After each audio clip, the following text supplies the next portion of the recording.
Sir मध्ये बघा प्रश्न विचारतो त्यांच्याकडे बघून देतो, मला असं कॅमेराकडे बघून नाही देता ना. हां सॉरी.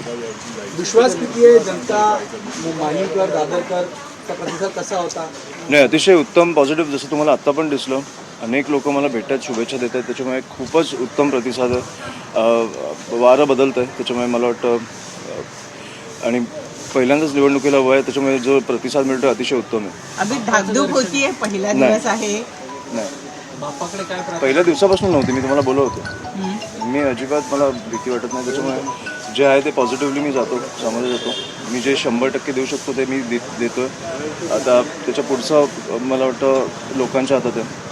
मतदारांना जास्तीत जास्त मतदान करण्यासाठी आवाहन करा, कारण लोकसभेच्या वेळेला मतदान कमी झालं. नाही, नक्कीच आवाहन करीन की पहिल्यांदा तुमचा मुलगा इकडनं उभा आहे, एक माहीम दादरकर उभा आहे, त्याच्यामुळे तुमचं मत वाया जाऊन देणार नाही एवढी मी तुम्हाला नक्की खात्री देतो.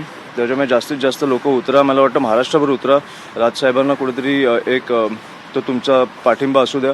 आणि मी म्हणून रिक्वेस्ट करीन सगळ्यांना की विनंती करीन की उतरून रेल्वे इंजिनवर तुम्ही शिकावा आणि मला आशीर्वाद असू द्या. राज ठाकरे पहिल्यांदा ठाकरे कुटुंबातील व्यक्तींसाठी मतदान करणार आहे, उत्सुकता होती का? काल रात्रीपासून तुमचं काय संभाषण झालं? उत्सुकता होती? नाही, मी माझ्या कामात होतो, साहेब त्यांच्या कामात होते आणि त्याच्यामुळे आम्हाला भेटता नाही आलं काल, कारण त्यांची पण काही बैठका चालू होत्या. पण ऑफकोर्स मुलाला मतदान करतात, पहिली तर उत्सुकता असेलच. मला आत्ता भेटायला मिळेल. मी सिद्धिविनायकवरून प्रबोधनकर ठाकरेंकडनं मग घरी येणार, त्यांच्याशी बोलेन मी. अमित, तुम्ही नेते आहात पक्षाचे, स्वतःच्या मतदारसंघासोबतच महाराष्ट्राचा आढावा घेतला. अनेक तुमचे उमेदवार उभे आहेत या वेगळ्या मतदारसंघात. त्यांचा रिस्पॉन्स कसा आणि मनसेचं इंजिन यावेळेस जोरदार धावेल? नाही, नक्कीच जावेल. जो निकाल तुम्हाला 23 तारखेला दिसेल तो पक्षाच्या बाजूनी, राजसाहेबांच्या बाजूनी नक्कीच तुम्हाला पॉझिटिव्ह दिसेल, याची मी तुम्हाला मनसेशिवाय सत्ता स्थापन होणार नाही असं म्हणतात. अजून वाटते की मनसे असल्याशिवाय सत्ता स्थापन होणार मनसेशिवाय नाही होणार. तुम्ही तिकडे जाऊन विचारा.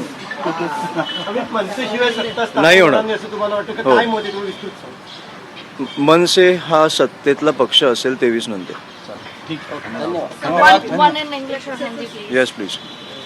हिंदी हमारा पण लिया सर. हो, बोलिए. मैं आपसे जानना चाहेंगे हाँ. कैसा रिस्पॉन्स है? आप सब जगह घूमे, कैंपेन किया, आज का दिन महत्व का दिन है. नहीं सर, बहुत ही पॉजिटिव रिस्पांस था.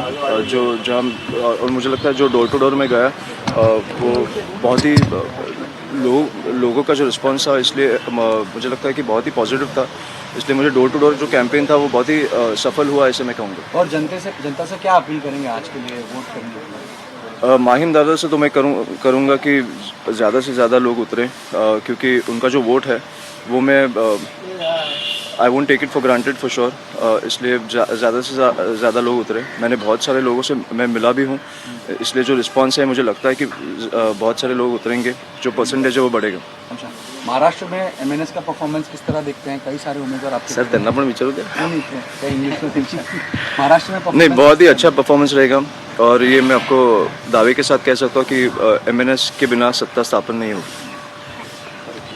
All the best. All the best. तर आपण बघितलं अमित ठाकरे बोलत होते आणि त्यांनी उत्तम प्रतिसाद मिळतोय असं म्हटलंय. वारे बदलतायत असे संकेत देखील अमित ठाकरेंनी दिले आणि खरं तर पहिल्यांदाच निवडणूक लढवत आहेत. त्यांना विचारलं की तुम्हाला भीती वाटते का, धाकधूक होते का, तर नाही असं त्यांनी स्पष्टपणे म्हटलं आणि तुमच्या मुलाला पाठिंबा द्या असं आवाहन देखील केलेलं आहे. तुमचं मत वाया जाऊ देणार नाही असं आश्वासन अमित ठाकरेंनी दिलंय.